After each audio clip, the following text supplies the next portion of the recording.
तो जानेंगे आज की भारत से जुड़ी डिफेंस की अपडेट्स, देश की बड़ी खबरों को, राजनीति से लेकर अंतरराष्ट्रीय टॉप हेडलाइंस को। लेकिन उससे पहले जानते हैं गोल्ड को लेकर, आपके बैंक को लेकर क्या नए बदलाव किए गए हैं, जिसे जानना सभी के लिए बेहद ही जरूरी है। तो आज तारीख हो चुकी है 4 जून, दिन बृहस्पतिवार। सोने की कीमतों में इस साल की शुरुआत से ही तेजी देखी जा रही है।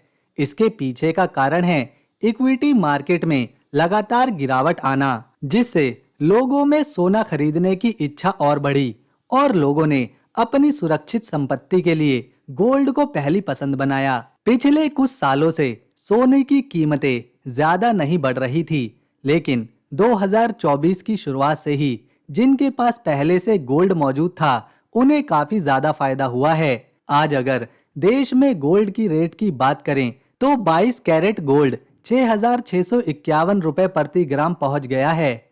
वहीं 24 कैरेट गोल्ड का रेट 7,254 रुपए प्रति ग्राम है। अगर आपके पास भी पहले से गोल्ड है तो आपको मुबारक हो। ये लिस्ट है अलग अलग शहरों के गोल्ड रेट की। तो आप जिस शहर में रहते हैं वहां आज गोल्ड का रेट इसी के बराबर रहने वाला है। एक और बड़ी अपडेट निकलकर सामने आ रही है भारत के बैंकों से। अगर आपका खाता भी इन 5 बैंकों में से किसी एक में भी है तो आपको अब ज्यादा इंटरेस्ट मिलने वाला है।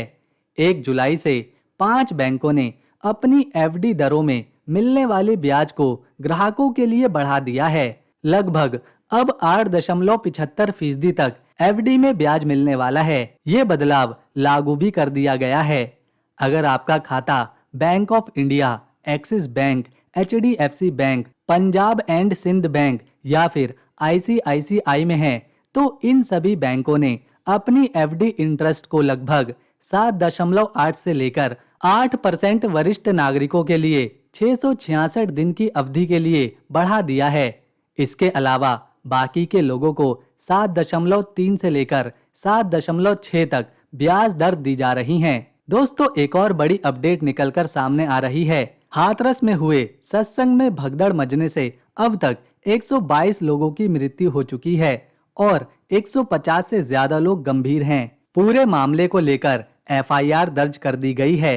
यूपी के सीएम योगी आदित्यनाथ आज हाथरस जा सकते हैं। साथ ही सीएम योगी ने हाथरस भगदड़ घटना के दोषियों के खिलाफ सख्त कार्रवाई करने के निर्देश दिए हैं। देश के प्रधानमंत्री से लेकर राष्ट्रपति और कई बड़े नेताओं ने हाथरस की घटना पर दुख व्यक्त किया है।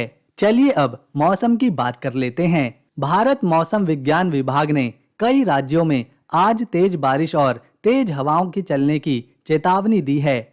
इससे पहले जूनागढ़ के रास्ते अब बारिश के पानी से पूरी तरह से भर चुके हैं। असम में तो अब तक बाढ़ की वजह से 3 लोगों की जान भी जा चुकी है। इसके अलावा 30 से भी ज्यादा गांवों का संपर्क टूट चुका है। दिल्ली, पंजाब, हरियाणा, केरल, राजस्थान, मध्य प्रदेश, उत्तर प्रदेश, छत्तीसगढ़, उत्तराखंड और पश्चिम बंगाल में आज तेज बारिश के साथ लगभग 30 से 40 किलोमीटर प्रति घंटे की रफ्तार से आंधी आने की चेतावनी दी गई है। महाराष्ट्र के लोनावला में भूसी बांध इलाके में एक ही परिवार के 5 लोग पानी की तेज धारा में बह गए, जिसमें से 4 लोग डूब गए और एक व्यक्ति की अभी भी खोज करी जा रही है। एक और बड़ी खबर नेपाल से निकलकर आ रही है। जी हां, नेपाल अपने 3 एयरपोर्ट्स भारत की AAHL नाम की कंपनी को बेचने पर विचार कर रहा है। ये वही नेपाल है जो कुछ समय पहले तक चीन के बहकावे में आकर भारत से ही अपने रिश्ते खराब करने लगा था। दरअसल नेपाल ने चीन से काफी कर्जा ले रखा है। इसी के साथ नेपाल में एयरपोर्ट्स को भी चीन की कंपनीज ने बनाया था, लेकिन अब नेपाल के ये तीनों एयरपोर्ट्स घाटे में चल रहे हैं, जिन्हें अब संभाल पाना नेपाल की बस की बात नहीं है और इसीलिए नेपाल भारत के साथ डील करके अपने इन एयरपोर्ट्स पर भारत को कंट्रोल देने की सोच रहा है। देखा जाए तो भारत की ये एक बड़ी जीत है, क्योंकि नेपाल की मदद करके भारत सीधा चीन को जवाब दे रहा है और एक बार फिर से अपने पड़ोसी देशों के साथ रिश्ते मजबूत भी बना रहा है। आज की एक और बड़ी खबर भारत की नौसेना से देखने को मिली है। दिनेश त्रिपाठी भारतीय नौसेना के प्रमुख बनने के बाद पहली बार विदेशी दौरा करने जा रहे हैं भारत के पड़ोसी देश बांग्लादेश में।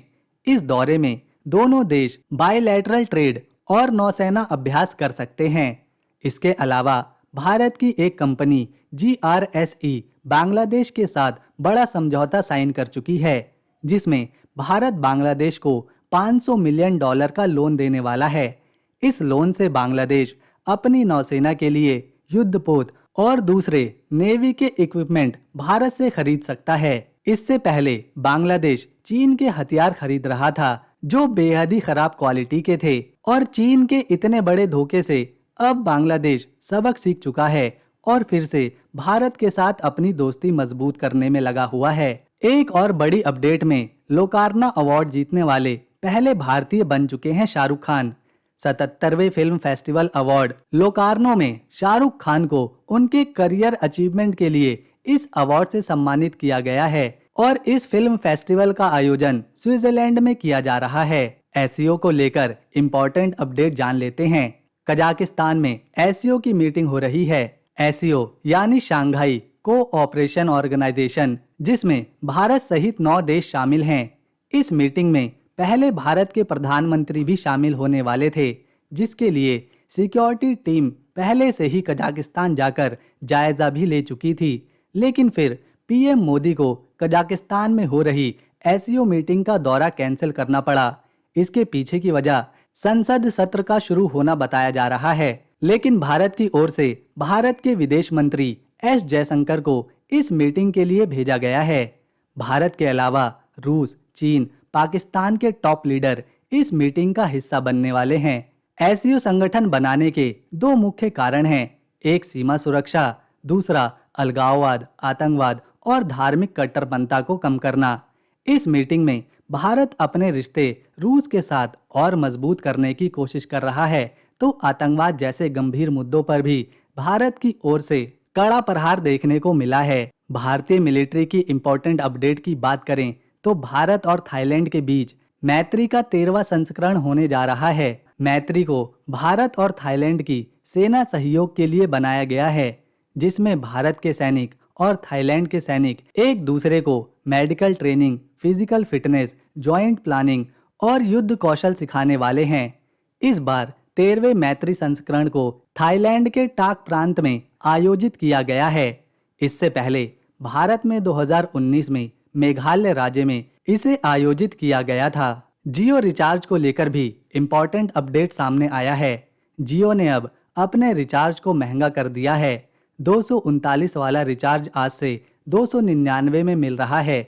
अगर आप सोच रहे हैं हम एयरटेल वाले हैं या फिर आइडिया और वोडाफोन वाले हैं, तो इन कंपनियों ने भी अपने रिचार्ज के प्लान को 21% तक महंगा कर दिया है। जहां पहले एयरटेल का 28 दिन वैलिडिटी वाला प्लान 179 रुपए में मिल रहा था, वहीं अब ये रिचार्ज प्लान 199 रुपए का हो चुका है। वहीं जियो ने 155 रुपए वाला रिचार्ज अब 189 रुपए में कर दिया है। इसके अलावा 395 और 1559 रुपए वाले अपने पुराने प्लान को भी जियो बंद कर चुका है। वर्ल्ड बैंक की रिपोर्ट के मुताबिक भारत की इकोनॉमी काफी तेजी के साथ आगे बढ़ रही है, जिसमें सबसे ज्यादा योगदान विदेशों से आने वाला पैसा है। मतलब जो लोग भारत से बाहर जॉब या बिजनेस करते हैं और वहां का पैसा भारत भेजते हैं, वो इस साल काफी बढ़ गया है, क्योंकि 2023 में वर्ल्ड बैंक की रिपोर्ट के अनुसार भारत में 120 अरब डॉलर आए हैं, जो 2022 के मुकाबले 7.5% ज्यादा है। एक और खबर पर नजर डालें तो कार एक्सीडेंट में 2 डॉक्टर की मौत हो गई है और 3 मेडिकल छात्र बुरी तरह से घायल हुए हैं। छत्तीसगढ़ की राजधानी में दर्दनाक सड़क हादसा हुआ NH53 हाईवे पर, जिसमें 2 कारों में आपस में टक्कर हुई, जिसमें 2 MBBS डॉक्टर की मौत हो चुकी है और 3 मेडिकल के छात्र घायल हैं। जिन 2 डॉक्टर की मृत्यु हुई है उन्हें रिम्स कॉलेज का छात्र बताया जा रहा है। इसीलिए दोस्तों, जब भी आप वाहन चलाएं हमेशा धीरे चलाएं और ध्यान पूर्वक चलाएं। बिहार राज्य से एक बड़ी खबर निकलकर सामने आ रही है। बिहार में पुल गिरने का सिलसिला टूटने का नाम ही नहीं ले रहा। एक ही दिन में 5 पुलों के गिरने की खबर सामने आई है, जिनमें से 2 पुल बिहार के सिवान जिले में छाड़ी नदी के ऊपर बने थे। इसके अलावा सारण जिले में गंडकी नदी के ऊपर जो 2 पुल बने थे वो भी लगातार बारिश होने के कारण ढह चुके हैं। जिला अधिकारी ने पुलों के गिरने की वजह बताई है कि पुल काफी पुराने हैं, जिन्हें ईंटों की नींव से काफी पहले बनाया गया था। एक समय पर पुल के नीचे बहने वाली नदियां पूरी तरह से सूख चुकी थीं, जिन्हें दोबारा से जीवित किया गया। लेकिन पिछले 24 घंटे की लगातार बारिश होने के कारण पुल काफी कमजोर हो गए थे और वह ढह गए। तो दोस्तों, अगर आपको हमारी मेहनत और इन्फॉर्मेशन अच्छी लगी तो इस वीडियो को एक लाइक दें, शेयर करें और चैनल को सब्सक्राइब कर बेल आइकन दबाएं, ताकि हम आप तक ऐसी ही ताज़ा खबरों की अपडेट लगातार लाते रहें। हम मिलेंगे कल की वीडियो में, तब तक के लिए नमस्कार। जाते जाते एक खुशखबरी से भरी इंपॉर्टेंट अपडेट भी आपको बताते चलते हैं, जिसमें पंजाब नेशनल बैंक में 2700 सरकारी नौकरियों की भर्ती निकली है। अप्लाई करने की आखिरी तारीख 14 जुलाई 2024 की है। साथ ही अटल सेवा केंद्र ऑपरेटर में भी 2500 पदों पर भर्तियां निकाली गई हैं। ये सरकारी नौकरी 12वीं पास कैंडिडेट अप्लाई कर सकते हैं। 25 जून से इसके फॉर्म भरने की शुरुआत हो चुकी है, जिसकी आखिरी तारीख 6 जुलाई 2024 है। इस नौकरी के लिए आवेदन पत्र केवल ऑनलाइन से ही भरा जा सकता है।